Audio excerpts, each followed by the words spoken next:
back to my channel. If you're new here, my name is Melanie. I'm a financial analyst. I do videos on side hustles, passive income, entrepreneurship, and all things money. Let's get into this video. So today's video is going to be all about 5 side hustles that I've tried so you don't have to. And I'm going to be ranking the side hustles on a scale of 1 to 10 and which ones are the best and which ones are not the best. So let's get right into ranking these side hustles. So number 1 is focus groups. And focus groups are good because they're just a one-time pay. You get selected, you answer the questions, and then you're paid right away. I like focus groups because if you fill out the survey and you fall into the category of what they're looking for, then definitely they'll choose you and then you can make some money that way. So focus groups can be around anything. They can be around a certain TV show that they need your opinion on, or they can be around a certain product, makeup product, or so ranking for this one, I give focus groups a 5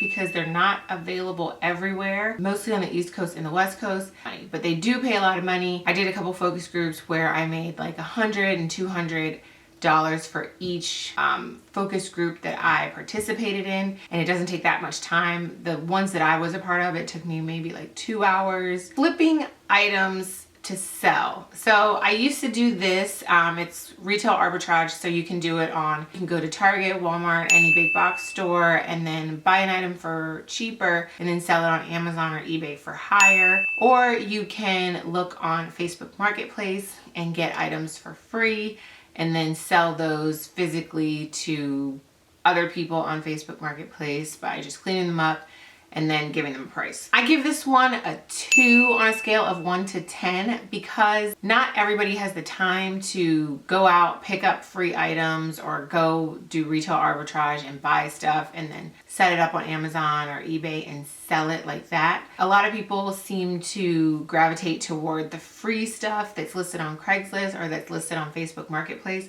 A lot of that stuff is junk anyway, and if you're gonna take your time to clean it up, then you're gonna want a good amount of money for it. And if it's big furniture, you're not gonna go and pick up a couch from somebody because you can't pick it up anyway. But if that's what you wanna do, you wanna go get free furniture like dressers and couches and blah, blah, blah, and you have a truck and that's your thing to fix things up and take the time to make it look decent enough to resell it, then yes. But most people, when they're looking for a side hustle, they're not looking for something like that where they have to drive around, pick up furniture, paint it. That's the reason I give this one a 2 on a scale of 1 to 10 as the side hustles that I've tried. I've also done Amazon FBA, and Amazon FBA is really profitable if you are focused on it, if you're good at selling, if you learn all the ins and outs of the platform. If you're doing it as a side hustle and you think it's going to make you some quick passive income without learning anything,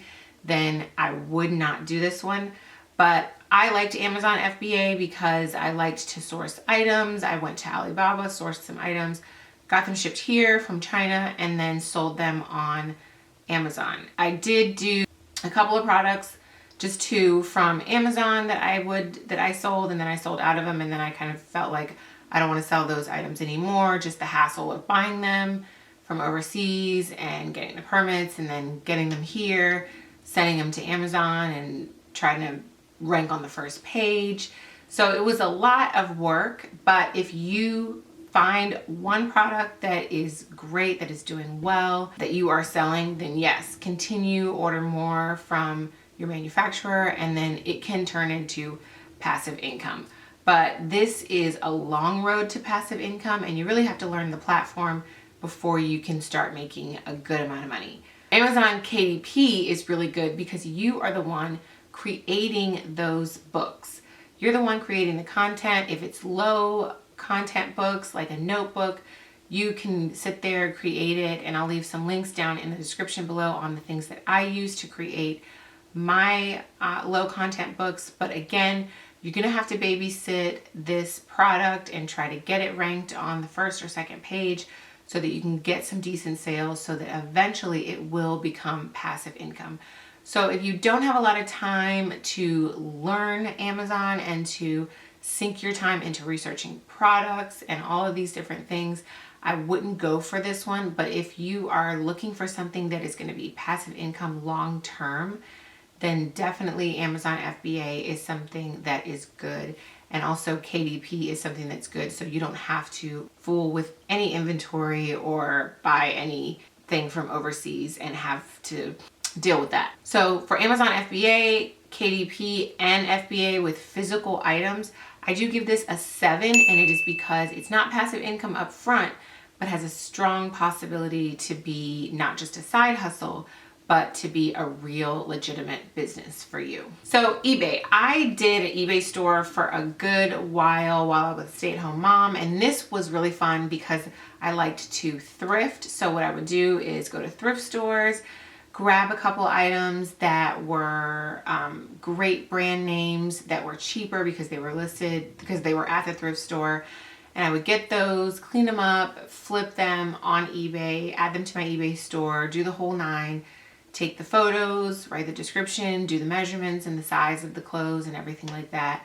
Also, to get items, you can go to liquidation, like Amazon returns liquidation, and any liquidation store like Macy's liquidates a lot of their clothes, and you can buy return pallets from a lot of the big box stores like Target and Walmart, and then clean those items up and then resell them in your eBay store. So that's what a lot of eBayers do. Nowadays, they buy stuff that is returned, or they do retail arbitrage and they buy stuff at a low price in a physical store and then take pictures and post it onto their store at a bit of a higher profit margin. I really like eBay because it gave me some flexibility, it gave me some income, it kind of taught me how the e-commerce business works without a whole lot of financial investment up front, like FBA would be if you were buying from overseas and committing to a manufacturer with hundreds of the same product. I really like eBay because you can start small, you can start shopping at thrift stores, you can start your retail arbitrage, and then you can see money that month. So for this ranking, I give eBay a 7 on the passive income side hustle scale. So my next one is mystery shopper, and mystery shoppers are fun because you can go anywhere and mystery shop depending on where the company sends you that you're getting the gigs from. It could be a grocery store, it could be Target, it could be Walmart, it could be a big box store like Costco, it could be a specific mall, the mall overall, or a specific store, a retail store in the mall. It could be a hotel, and my last video I talked about being a mystery shopper at a hotel where you enjoy all the amenities of the hotel, you sleep in the rooms, and you do all the whole 9, and you write your lengthy sort of opinion, and then you get paid for just staying in the hotel.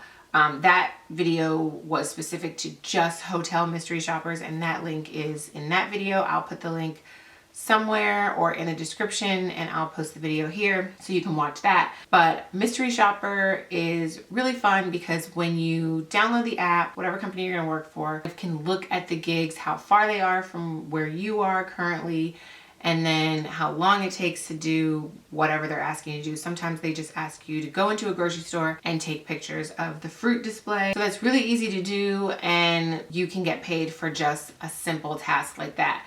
So for mystery shopper, I would give this ranking an 8 because it is so easy. It's not too commitment driven. You don't have to put a lot of money up in order to let it evolve into passive income. It's just a simple, quick side hustle that you can do to make a couple $100s a month depending on how often you do it. And my last one is sell stock photos on IM. So I talked about this in another video. It is all about taking photos with your phone. Well, you can take photos with a professional camera if that's what you have, but if you don't and you just have a phone, you can take 4K photos with your phone, take pictures of landscape, and then when your photo sells, you get a commission from your photo selling. So like the IM website gets money, and then you get the rest of the money. So stock photos are really the way to go because number one, you're taking photos anyway. You always have a phone in your pocket, which is the camera, and then you can make some extra money doing this. So for this side hustle, I would give it an 8 because it is so easy and the price per photo is so high that it's like, why not just spend a few minutes uploading your photos to this website. That's my video for today. I hope this video helped you guys out with the ranking of these side hustles, and let me know if you've tried any of these side hustles, and I will see you guys in the next video. Don't forget to like if this helped you out, and don't forget to subscribe so you don't miss any of my videos. I'll see you next time.